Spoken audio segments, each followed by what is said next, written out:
So muli tayo maghanap sa ng Panginoon natin babasahin ng 1 John chapter 3 verse 1 hanggang 10. Tayo po lahat ay tumayo pila pagbigay galang sa salita ng Diyos. Unang Juan chapter 3. Babasahin ko po ang verse 1 hanggang verse 10. Sabi niya, tignan ninyo kung gaano kalaki ang pag-ibig sa atin ng Ama. Tinawag tayong mga anak ng Diyos at iyon nga ang totoo. Ang dahilan kung bakit hindi tayo nakikilala ng mga makasanlibutan ay hindi nila kinikilala ang Diyos. Mga minamahal, mga anak na tayo ng Diyos ngayon, ngunit hindi pa nahahayag ang magiging kalagayan natin. Ngunit alam natin sa pagdating ni Kristo, tayo'y magiging katulad niya, sapagkat makikita natin kung sino talaga siya. Kaya't ang sino mang may ganitong pag-asa kay Kristo ay nagsisikap na maging malinis tulad niyang malinis. Ang bawat nagkakasala ay lumalabag sa kautusan ng Diyos, sapagkat ang kasalanan ay paglabag sa kautusan. Nalaman ninyong naparito si Kristo upang pawiin ang ating mga kasalanan at siya ay walang kasalanan. Ang nananatili sa Kanya ay hindi nagpapatuloy sa pagkakasala. Ang sino mang nagpapatuloy sa pagkakasala ay hindi nakakita, hindi nakakilala man sa Kanya. Mga anak, huwag kayong paninglang kanino man. Ang sino mang gumagawa ng matuwid ay matuwid tulad ni Kristo. Ang nagpapatuloy sa pagkakasala ay kampon ng dyablo, sapagkat sa simula pa'y nagkakasala na ang dyablo, kaya't naparito ang anak ng Diyos upang wasakin ang mga gawa ng dyablo. Ang mga anak ng Diyos ay hindi nagpapatuloy sa pagkakasala sapagkat nananatili sa kanila ang binhing mula sa Diyos. At dahil ang Diyos ang ama nila, hindi sila maaari magpatuloy sa pagkakasala. Dito natin makikilala kung sino ang mga anak ng Diyos at kung sino ang mga anak ng dyablo. Ang sino mang hindi gumagawa ng ayon sa kalooban ng Diyos ay hindi umiibig sa kanyang kapatid, ay hindi anak ng Diyos. Kunin po sa tanong Panginoon, tayo po manalangin. Panginoon, sa oras po ito, kami po nagkapasalamat sa pagkakataon na mabasa, Panginoon, at makapag-aral ng iyong salita. Kaya, Panginoon, aking pong dalangin na kayo po ang magturo sa amin, pagbigay ng pangunawa sa aming pong mga puso't isipan, even in a very personal way, O God, Lord, kung ano man po ang inyong nais sa amin sa bawat isa. Mangusap po kayo at aking pong dalangin na gamitin po niyo ang inyong lingkod sa oras ito na mahayag ang inyong kalooban. Ito po ang aming dalangin naman sa matamis sa pangalan ng aming pong Panginoon Jesus. Ang lahat po yung magsabi na Amen. Amen. Tayo po yung mga kapuna. So, sa pagbasa pa lamang po, makikita po natin ang ganda at may kalaliman. Malalim po sa salita ng Panginoon. No? At gusto ko pong baybayin po natin muli kung ano ang sinasabi ng Panginoon. Sabi po niya sa verse 1 hanggang 3, tingnan ninyo kung gaano kalaki ang pag-ibig ng Diyos sa atin. Tinatawag tayong mga anak ng Diyos at yun nga ang totoo. Ang dahilan kung bakit hindi tayo nakikilala ng mga kasalibutan ay hindi nila kinikilala ang Diyos. Mga minamahal, mga anak na tayo ng Diyos ngayon, ngunit hindi pa nahahayag ang magiging kalagayan natin. Ngunit alam natin sa pagdating ni Kristo, tayo magiging katulad niya, sapagkat makikita natin kung sino talaga siya. Kaya ang sino bang may ganitong pag-asa kay Kristo ay nagsisikap na maging malinis tulad niyang malinis. So, kung katotohanan dapat po natin maintindihan, dapat po natin may isa puso, dapat po natin madama kung ano yung katotohanan na tayo ay tinawag na ng Diyos na mga anak niya. Sabi nga lagi, tingin natin napakasimple. Pag sinasabi mong minahal ka ng Diyos at sinabi mong anak ka ng Diyos, parang bang napansin tayo, parang nabababawan pa rin tayo. Pero kung atin talagang susuriin, akalain mong ikaw ay tawagin ng Diyos na kanyang anak. Ang Diyos na lumikha ng langit at lupa, makapangyarihan, walang katulad, at sasabihin niya, ikaw ay aking anak.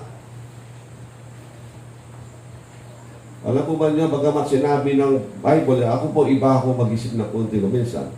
Kung aking babalansin kasi sa salita ng Panginoon, ang nagsasalita si John. Napakalalim ng kanyang pananampalataya. Siyempre, isa siyang apostol at isang malaking puso meron siya sa Panginoon. Kasi si Apostle John, nang si Kristo ay hulihin hanggang siya'y ipako sa krus, sa aking pangunawa, hindi po siya humiwalay sa ating Panginoon. Lagi siya nandun sa tabi niya. Kaya nga po kasama niya kanyang si Maria, kasama po niya, ang nanay ni Jesus, nandun sa tabi, nang siya nakahundosay sa krus. Lahat ng mga apostol nagkawala-wala. Nagsitago sila, natakot sila. Pero si John, napaka-close niya sa ating Panginoon. Kaya sa kanyang pagiging malapit sa ating Panginoon, sa kanyang sasalita, makita mo, very confirm, very positive, very definite ang kanyang, at sabi natin bang absolute. Talagang walang kamali-mali ang sinabi niya na sa kanyang puso, ang sabi niya, mga anak na nga kayo ng Diyos. Pero ramdam ba ninyo? Nararamdaman ba natin ng kalaliman at katotohanan na nga kayo nga'y anak na ng Diyos? Dahil siya may malalim na pananampalataya, yun ang kanyang feeling. Tinuring ka na ng Diyos na anak niya. Talaga sinigurado na niya, anak na ako ng Diyos. Pero sa totoo, kay Pablo, sabi niya, doon tayo papunta. Tayo'y iniaayos ng Diyos. Tayo'y kanyang para bang inaalagaan ng Diyos. Patungo, ang ating destinasyon ay ang pagiging anak ng Diyos. Adopted son of God. Ito po ang gusto ko isang ipag-unawa dito. Hindi naman po 100% sa puntong tapos na ang dapat gawin. Kasi po nasa proseso tayo. Gusto ko lamang po basahin ng isang salita dito. Sa Romans chapter 8. Mas mababaw po kasi mababaw ang Tagalog, pero tignan na lang natin. Sa verse 29, sapagkat sa mulat-mula pa'y alam na ng Diyos kung sino ang magiging Kanya. At ang mga ito'y pinili niya upang maging katulad ng Kanyang anak. Sabi po sa English, we are predestined to conform into the image of Christ. Tayo po Kanya'y itinalaga ng Diyos, tayo'y patungo, tayo nasa proseso, tayo nasa ating paglakad, papunta sa pagiging larawan ni Kristo. Hindi pa po tayo perfect. Marami pa tayong dapat mangyari sa buhay natin. Pero ang ating pinapatunguhan ay magiging katulad ni Kristo. Kaya nga po, ang sabi niya, kung ating susuriin dito, sinabi niya, ngunit alam natin sa pagdating ni Kristo ay, sabi niya, kaya't ang sino mang may ganitong pag-asa, kasi sabi ng Panginoon, tayo magiging katulad niya. Kailan?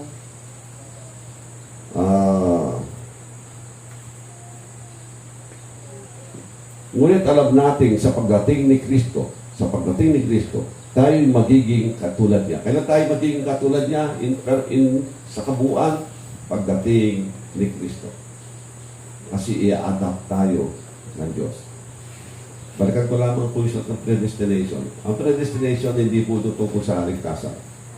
Ito'y tungkol sa pagbabagong gagawin ng Diyos. Mula sa pagiging galing tayo sa marami, patungo sa kaluwalhatian, hanggang maging katulad tayo ng ating Panginoon. Hindi po salvation, sa pagiging anak ng Diyos. Yun ang ating destination. Sa pagiging kalarawan ng Diyos, pagiging kalarawan ni Kristo. Kaya nga po sabi ng ating binabasa, kaya't ang sino mang may ganitong pag-asa, ito ba ang pag-asa meron tayo? Na tayo itinatalaga natin sarili, na tayo itinatalaga, na tayo inihahanda ng Diyos para sa buhay na makasama natin siya. Sa isang buhay na may pagbabago, malinis, paano may kaayusan, lahat, everything will become perfect pagdating ng araw, pagdating ni Kristo. Dahil ang unang-una, habang tayo nasa tahanan natin sa lupa ito, sa ating mga katawang panlupa. Hindi tayo pwede maging perfect. Bagamat sa mata ng Diyos, we are perfect kasi nakatingin siya hindi ngayon, nakatingin siya sa hinaharap. Amen po. Ganun pong humato lang po tumingin sa atin eh. Hindi na tayo tinitingnan kayo, alam niya kung titingin siya tayo. Kung ngayon siya titingin sa kalagayan natin, walang matitira sa atin. Pero dahil nakatingin siya sa hinaharap, sa prosesong gagawin niya, alam niya kung sino yung tutugon, sino yung tatanggap, sino yung susunod. Alam na Diyos kung sino sila. At dahil doon, sabi niya, kaya't ang sino bang may ganitong pag-asa kay Kristo ay nagsisikap na maging malinis tulad niyang malinis. Ito bang ginagawa natin? Kaya sabi niya, nasa ibang pag-asa. Kasi ang taong hindi alam kung ano may pag-asa siya, yung katotohanan ng pag-asa sa puso niya, kapag ito'y wala doon, hindi isa sa kanya ito na sino mang may ganitong pag-asa kay Kristo ay nagsisikap. So dapat pala nagsisikap tayo na maging malinis sa ating mga buhay. Hindi pwedeng okay lang. Hindi po okay si Kristong napako sa krus. Hindi po biro na ang Diyos natin iniligtas tayo sa pamamagitan ng kanyang sakripisyo. Parang magic lang sa tingin natin eh. Parang napakasimple. Ganun lang. Pero sa totoo, hindi po biro ang ginawa niya. Kaya ngayon kung naintindihan mo ang pagkaasang binigay sa ni Kristo, ikaw mismo sa kalakihan ng yaman na ng pag-asa binigay niya sa atin, sigurado mapapahiya ka sa iyong sarili at ayaw mo nang mapahiya sa harapan ng Panginoon na sasabihin mo, siya napako sa krus para sa akin. Ngayon nahaharap ako sa kanya ng marumit, ng walang ginagawa, ng walang aksyon, walang pagsisikap. Ayaw ng isang anak ng Diyos. Tayong lahat ay dapat ay nagsisikap na mag-ayos ng ating mga sarili. Amen. Ayaw nyo ata. Ano?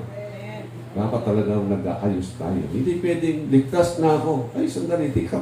Tandaan mo, hindi pa nakaselyo yan. Kumbaga sa kasalan, kung kayo kinasal ko, hanggat hindi nalalagyan ng number yan sa munisipyo, hindi pa po kayo kasal officially. Ano? Yun po kailangan tatak. Kaya pagdating ng Panginoon, tatatakan tayo bilang. Pagdating doon sa langit, doon sa akin ako'y naniniwala doon sa kasalan sa langit. Doon yung tatakan. Ayun, kung ikinasalman kayo, ang tawag ko dito sa lupa, sa mga Krisyano, engage.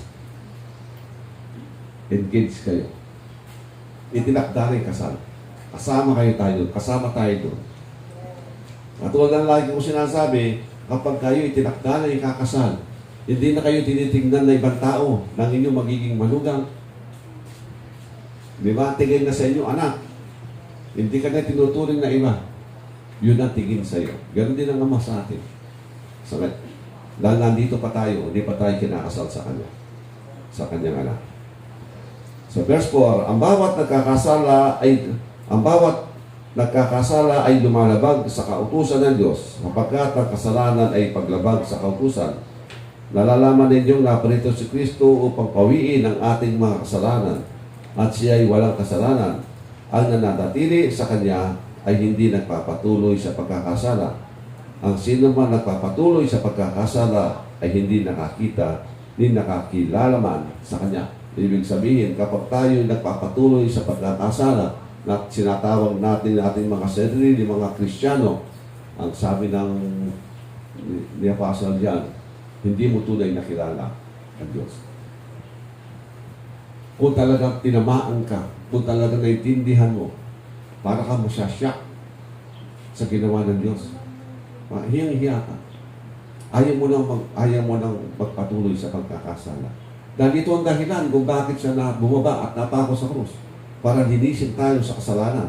Ngayon, magpapatuloy ka ba? Siyempre, hindi na. Ayaw mo na. Hiya ka mismo sa sarili mo.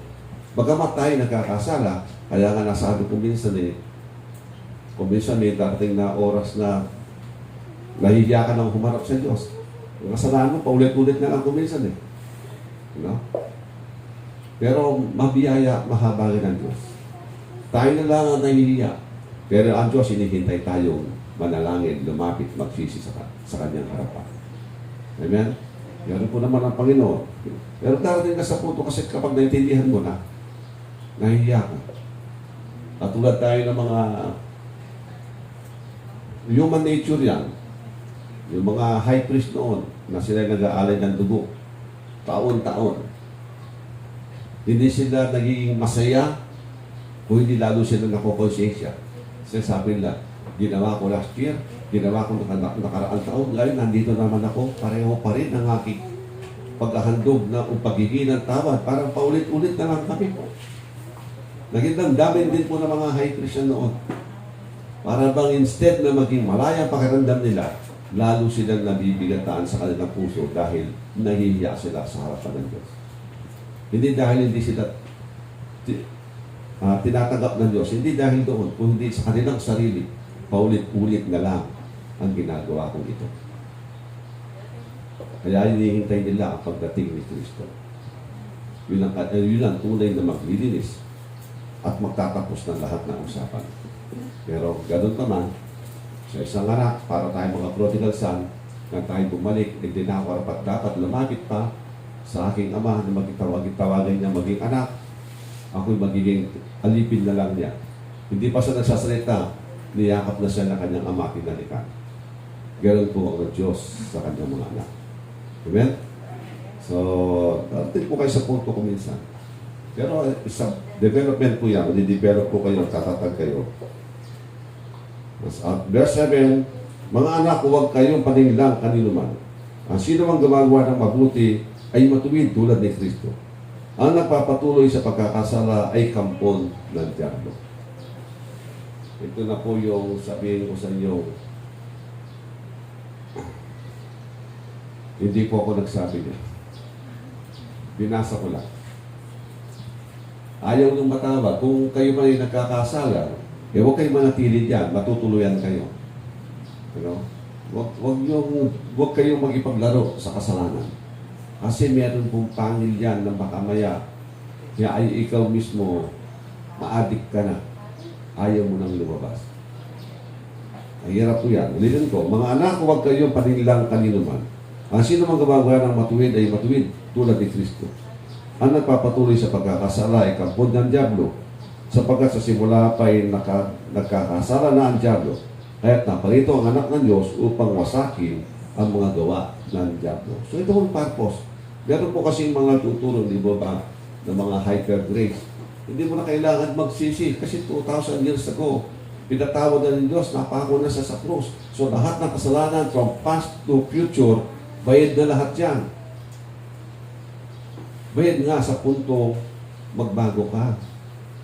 Sa puntong magpakumbaba ka sa Diyos at sumunod sa Kanya. May kondisyon ng pagpapatawad ng Diyos. Hindi porke napako na siya sa krus. Tignan yung mga imagination nila. Kaya nga po sila malakas gumawa ng mga kalokohan. Kung ano-ano mga racket ang ginagawa nila. Lahat nata ng kasalanan pwede na nilang gawin. Maliban lang kapag uhulihin ka ng batas. Kapag hindi ka inuhuli ng batas, parang okay lang sa kanila, nagawin nila. Kaya nga po,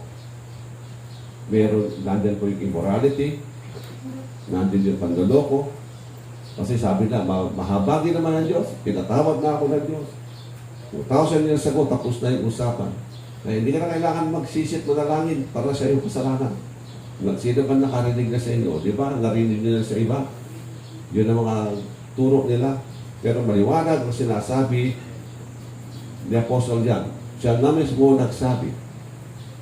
Tayo mga anak ng Diyos, pero huwag kayong maging ganito. Maglinis kayo ng inyong mga sarili. Mag-ayos tayo. Para hindi tayo matawag na anak ng diablo. Amen? Siyempre walang may gusto. Lalo na, anak ka na ng Diyos. Alam mo na. Oo, huwag ka nang makipag-partner. Huwag ka nang makipaglaro sa anak ng diablo. Ang mga anak ng Diyos ay hindi nagpapatuloy sa pagkakasala. Verse 9, Tingnan nyo, lagi sinasabi yan, hindi nagpapatuloy sa pagkakasala. Kung anak ka ng Diyos, hindi mo gawain ang kasalanan. Sapagkat nananatili sa kanila ang binhing mula sa Diyos. Ang binhi para sa akin, marami pwede natin sabihin kung ano yung binhi. Pero sa akin yung binhi ng pag-ibig ng Diyos sa puso mo. Katulad na sinabi ni Apostol Pablo, ang pag-ibig ni Kristo ang nagtutulak sa akin para gawin ko ito. So, kailangan talaga nating maintindihan, may sa puso, maramdaman ng katotohanan ay yung kalakihan, kalawakan, kalaliman ng pag-ibig ng Diyos na umibig sa atin. Ginawa niya yun. Sabi nga po ng meron po sa another term dyan sa English na para bang para hawig siya sa mystery. Hindi naman siya nakakalula. Hindi mo kayang napapanganga ka. Parang nakakalula. Yun siguro ang sabihin natin sa Tagalog, Kapampangan. Nakakalula ang katotohanan ng Diyos ay magkatawang tao at matao sa krus para lamang iligtas ka. Kapag ikaw ay nalulula, hindi mo talaga maintindihan ng kapumpan. Nakikita mo ginawa, pero yung kalaliman, yung pagkaramdam, para bang nakakalunod ng katotohanan. Hindi mo kayang sumisip. Naalala ko tuloy ng ang Diyos ay maghayag sa akin ng kanyang kabutihan. Sa isang seminar, sabi lang sa amin, nandito ang Diyos, lumuhod po kayo. Lumuhod kami. Maya-maya naramdaman ko sa akin sarili, pinapasukan ako ng kung ano, nakalimutan ko ng term doon. Para pinapadaan sa bibig ko. Puno na ang aking katawan, nandito na ako, para kung hindi ako titigilan, malulunod ako. Makakalunod mo katotohanan sa pag-ibig at kadakilaan ng Diyos nang tayo iligtas niya. Tandaan ninyo, kung gusto niyo maintindihan ito, hilingin ninyo sa Diyos. Lord, gusto kong maintindihan na mas malalim, para bang mas malalim, mas puso sa puso usapan kung ano yung katotohanan ng pag-ibig mo sa akin. Kapag nagayag ang Diyos, siguradong iiyak kayo. Paluha kayo. At napaluha ka man ngayon, sa ibang araw, maghayag ulit ang Diyos, luluha ka ulit. Hindi po yan nauubusan ng Diyos. Kasi nga, hindi mo sabi nga ni mismo Apostol Pablo, hindi mo kaya sukatin ang pag-ibig ng Diyos. At taas, lalim, lawak. Ganun po yan. Meron pa nga pong word na ginagamit, the mystery of the gospel. Ang misteryo ng Ebanghelyo. Meron, nabubuksan man ang mga katotohanan, pero nananatili pa rin siyang misteryo dahil sa kanyang kalakihan at kalaliman. Marami man tayo naintindihan sa gospel, pero kung ano man naintindihan mo, mababaw pa rin yan sa harapan ng Diyos. The gospel remain a mystery to eternity. Lumalawak ang karunungan natin, lumalalim ang kaalaman natin lahat yan, pero nananatiling lumalago, nananatiling nagre-reveal ng mga bagong kalaliman at pangunawa at totohanan ang Ebanghelyo ng Diyos. Ganito po ang Diyos na meron tayo. Para sinabi ko nang binigyan ako ni Lord noon, sabi ko, hindi pala ako titigil, malulunod ako. No? So, masarap po maranasan kasi aywan ko kung bakit pinaranas sa akin noon yan ni Lord. Ako lang ata nakaranas nung, aywan ko, hindi ko mas nakakwentuhan. Kaya yung mga kasama ko, wala naman sinasabi. Wala rin naman ako sinasabi. Hindi ko alam kung anong naging karanasan din nila. No? Pero ganun po ang Ebanghelyo ng Panginoon. Ulitin ko, dahil sa binhi, ang pag-ibig ng Diyos. At dahil ang Diyos ang Ama nila, hindi sila maaaring pagpatuloy sa pagkakasala. So sinasabi niya, pagkakasala ka na. Ang isang tandaan ng isang anak ng Diyos,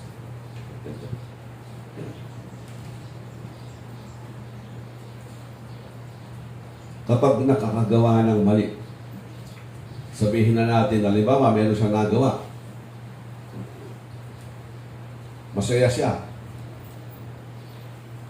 Pagkatapos niya gawin, maya-maya, malungkot na, nakukonsensya na. Bakit ko nito? Mamaya, umiyak na yan. At humingi siyang tawad kay Lord. Hindi ko sinasabing hindi na tayo marunong magkasala. Sinasabi niya, hindi na tayo nagpakatuloy sa pagkakasala. Natitisod ka man, nadadapa ka man, pero tumatayo ka pa rin at patuloy na lalakad pa rin sa Diyos. Dahil ayaw mo ng kasalanan. Ang aking term nga doon kapag nadapa ka, diba? Yung iba ayaw nang tumayo, gusto nakadapa. Pero yung iba, humahagulgol sa iyak dahil sa kanilang nagawa. At sila'y nagsisisi, nagkaayos na kanilang mga buhay.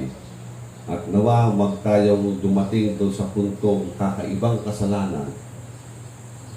Ang isang matinding kasalanan na alam ko yung moralidad, kapag yan ay nangyari, isa ng balat sa iyong pagkatao.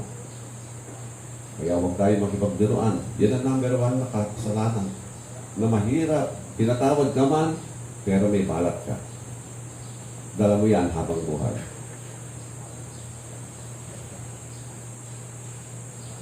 Mabigat. Pinakamabigat po niya.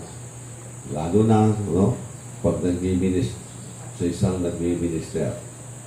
Siguro sa mga, minsan medyo mababaw pa. Pero sa amin mga nangunguna, mga pastor, pinakamabigat na kasalanan na pwede mong gawin. Yung bagay na yun. Mas mabigat pa para sa akin sa pumatay ka ng tao. Iba yun Kung nakapatay ka ba ng tao dahil sa galit mo, mas mababaw yun doon sa nagkaroon ka ng immorality na kasalanan.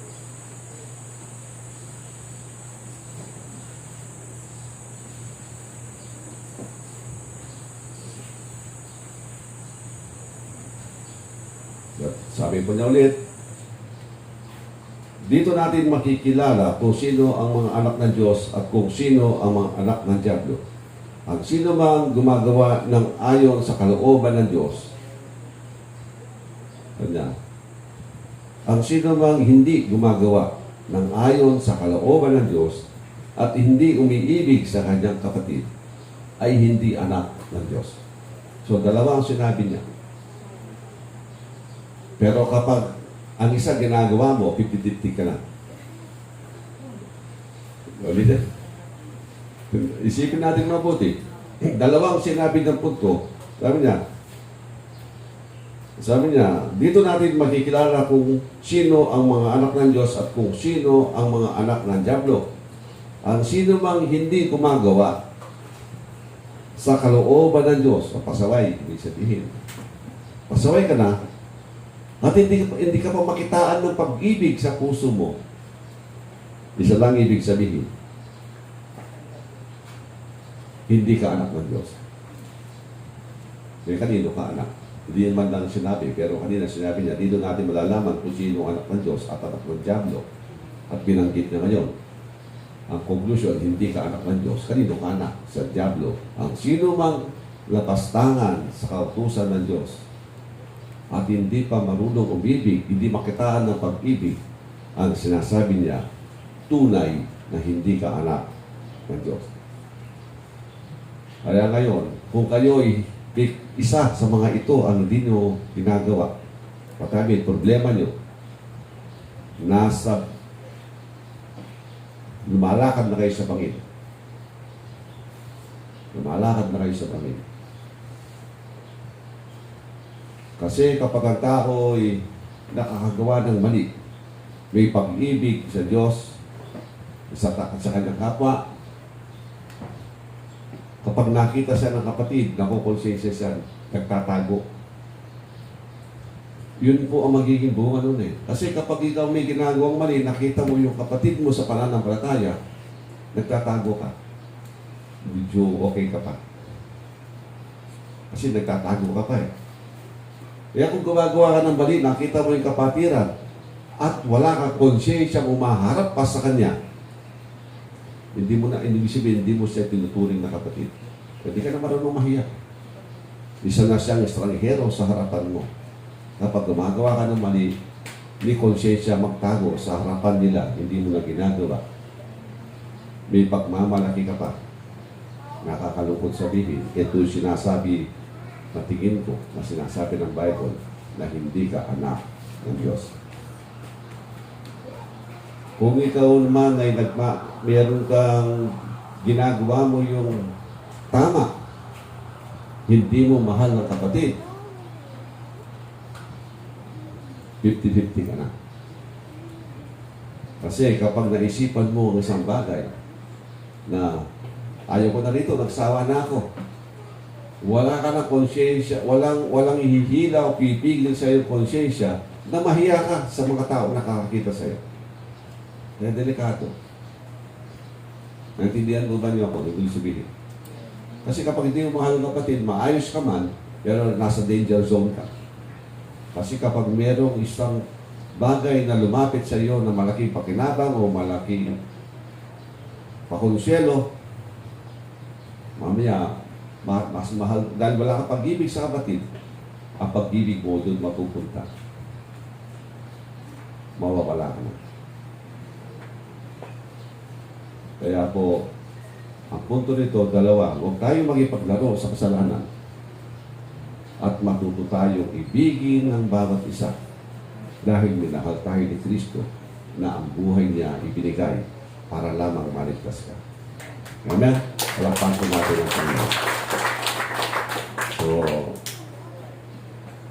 ito po isang hamon sa atin ng Panginoon na magayos at matutong umibig. Sa totoo lang, kung hindi ka Kristiyano, sasabihin ko, anong pagkalam ko sa inyo? Di ba? Kahit kayo sasabihin, anong pagkalam ko sa iyo? May sariling pamilya ako, may sariling buhay ako. Bahala kayo dyan. Dito ako. Huwag niyo akong pagkikilaman, hindi ko kayo pagkikilaman. Ganun po yung walang pag-ibig eh.